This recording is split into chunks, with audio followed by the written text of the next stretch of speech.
We are living through a completely unprecedented time in the American economy, and things are so confusing and novel that major trusted newspapers can't even seem to agree on the basics of what's happening.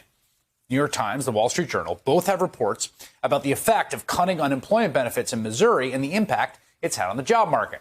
The Wall Street Journal, which I would say generally tends to align its POV with that of business, appears to suggest that cutting unemployment benefits has seen an uptick of people in Missouri returning to the workforce. Quote, the number of unemployment benefit recipients is falling at a faster rate in Missouri and 21 other states, canceling enhanced and extended payments this month, suggesting that ending the aid could push more people to take jobs. Well, the New York Times seems to be suggesting basically the opposite. Quote, workforce development officials have said they have seen virtually no uptick in applicants since the governor's announcement, which ended a $300 weekly supplement to other benefits. But perhaps the most interesting thing here is that both papers also cite the same St. Louis hotel's recent hiring spree to back up their report. While the Wall Street Journal seems to imply those jobs were filled because unemployment insurance was cut off, stating that no one showed up to their job fair until 2 weeks ago, when the Element St. Louis Midtown Hotel had a breakthrough with 40 job seekers. New York Times, however, includes what the Wall Street Journal leaves out: the hotel's increase in both wages and benefits. The hotel, which is on a major bus line, raised its starting wage to $13.50 an hour, the second increase in 2 months. It also offers benefits and a $50 a month transportation allowance. The number of applicants shot up to 40 from a handful the previous month after the second wage increase. Same state, same economic story, two very different conclusions. Senator Bernie Sanders, independent from Vermont, is the chairman of the powerful Senate Budget Committee. Last year, he fought to get Americans $600 extra of unemployment benefits in that COVID stimulus bill, which were then continued, and he joins me now. This has become an ongoing question among economists, and I want to take a sort of open mind to it because it does seem to me like it's not an insane idea to think at the margins it might be having some effects of people's behavior. What is your sense when you look out and see that all these Republican governors have unilaterally taken the step to cut their folks off this extra supplement, and what it means for people and what it means for job markets? Well, from day one, Republicans opposed adding a supplement to normal unemployment.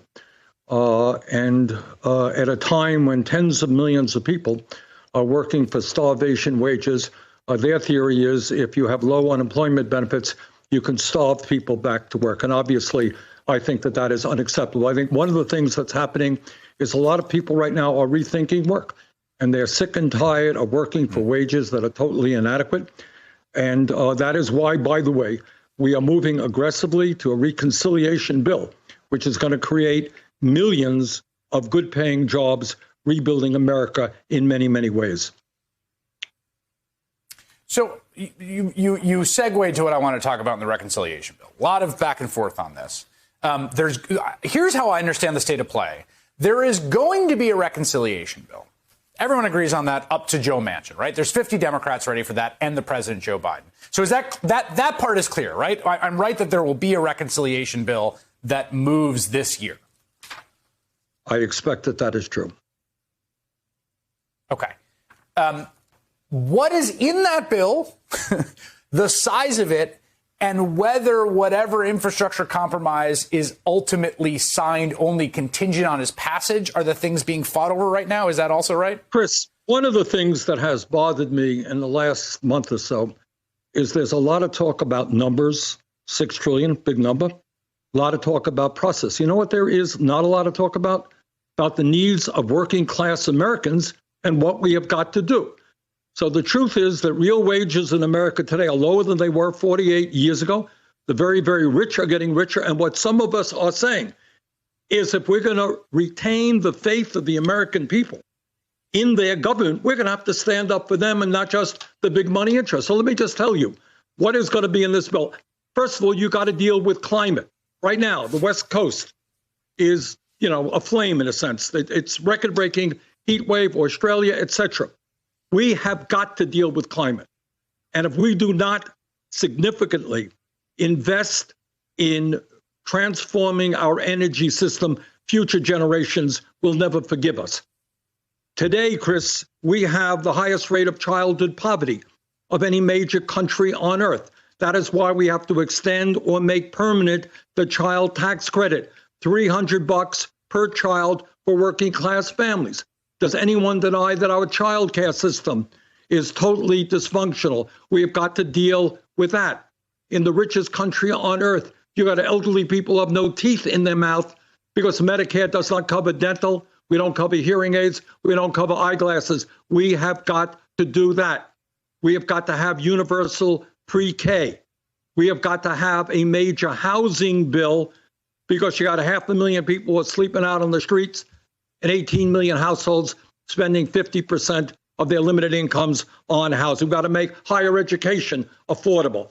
Those are the issues that are important to the American people, and that is why we need a major reconciliation bill to start addressing the crises facing ordinary Americans.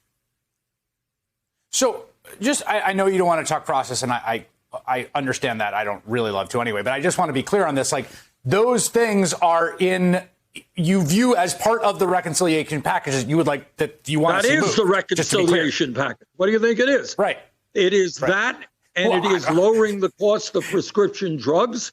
It is progressive tax reform that says that maybe, just maybe, Jeff Bezos and other billionaires should start paying their fair share of taxes. That is what we are talking about.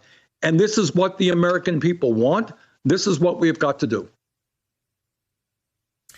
Are you at all? I mean, I think between what's happened in the wake of the great financial crisis, I think with interest rates, like I am the number one person who says deficits are not to be worried about. I know that this would be paid for largely with tax increases.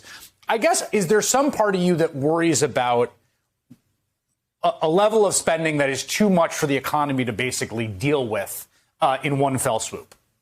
Well, this is what I think. And I got to be honest with you and tell you, we're still working on this. But as of now, we are assuming that we're going to pay for all of the new programs, paid family and medical leave, child care, housing, all of the ongoing programs, by demanding that the wealthiest people and largest corporations start paying their fair share of taxes. But let me tell you, Chris, what I think most economists would agree with.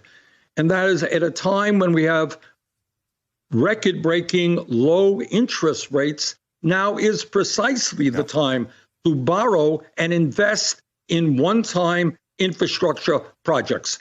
So that is kind of the premise that we're operating under.